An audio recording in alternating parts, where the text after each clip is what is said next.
The past doesn't matter at all because we're here in the present and we can do whatever we want moving forward. Stay strong, you guys. I'm always here for you and I love you so much.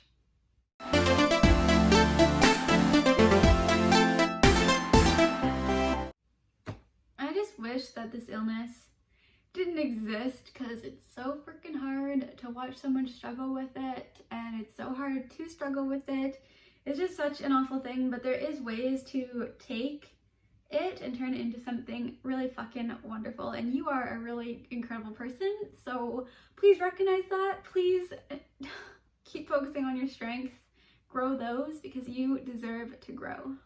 It's seriously so crazy that the stuff that I was getting so tripped up about completely consumed me to the point of crying my eyes out, continuously throwing up, and just feeling so worthless in the moment. But you know what you have to do? You have to take a step back and realize that you don't want to give attention to that anymore. And that, as hard as it is, by not giving into it, that's how it's going to get easier each time to not give into it anymore. You just got to keep staying strong and keep choosing what you know is right, because giving into all that confusion is just going to bring more confusion. So please recognize that you do have the power to get out of any cycle like that. And it just starts with realizing that there is a cycle that you're stuck in and that you can overcome that, you can get out of that, and that there's so much more. That alone, the fact that it's making you stressed, is reason to stop giving your attention to that, because there's this whole other side to life which is amazing and you can get there. Just stop putting your attention to anything that drags you down, because you don't deserve that. You deserve so many good things, and as soon as you realize that, things start to shift for the better, for the best reasons. And there is so much more to life, and I can't even express it enough, but you need to recognize it for yourself.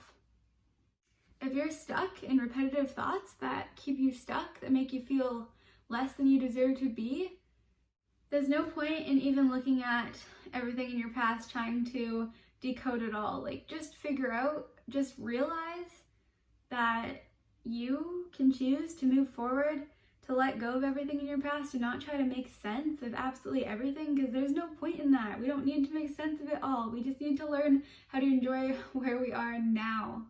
You don't need to hold on to anything in your past. So when I look at my old journals, what I see is the fact that I was getting really stuck on, like, there was positive reasons, like there was an eating disorder and a healthy reason for all decisions. Honestly, what I'm realizing is that all these journals that I have of so many different topics, it was all just creating problems where there wasn't even a problem. So it's so important to look outside of it and to start focusing on what you do want in your life, not what you don't want in your life. You, without any attachment to anything, are still you. When I was at my last admission, I was super confused about what my career life would be, and there was so much pressure about that. And now that I've figured out exactly what I want to do with my life and where my time is well spent, eating is easy. As soon as there's something worth, like when there's clarity and you have excitement for life and you have something that's worth living and you know that life can be good, that's when things are going to shift. But sometimes it takes, actually all the time, it's going to take nourishing yourself first. So just keep holding the faith that it's all going to turn around, that you will find your way and that you deserve it. In the hospital, I was eating 6 times a day, very, very big meals. I was eating above 7,000 calories for a long time and like gaining at a normal pace, around like 2 pounds a week and then 1 pound for a little while. I gained above 60 pounds in my journey, and my metabolism's actually still very, very fast, and I eat a very high intake, but I'm totally okay with it now. Honestly, listen to your heart, because all the things that I was so stressed about, I was having so much internal conflict because I wasn't listening to myself. But if I just listened to myself and had my own self-trust, I would have gotten through this so much faster. So please trust your inner knowing because it's right and there's no need to be anxious about it. Just keep doing the thing that feels best for you right now and you will get through it.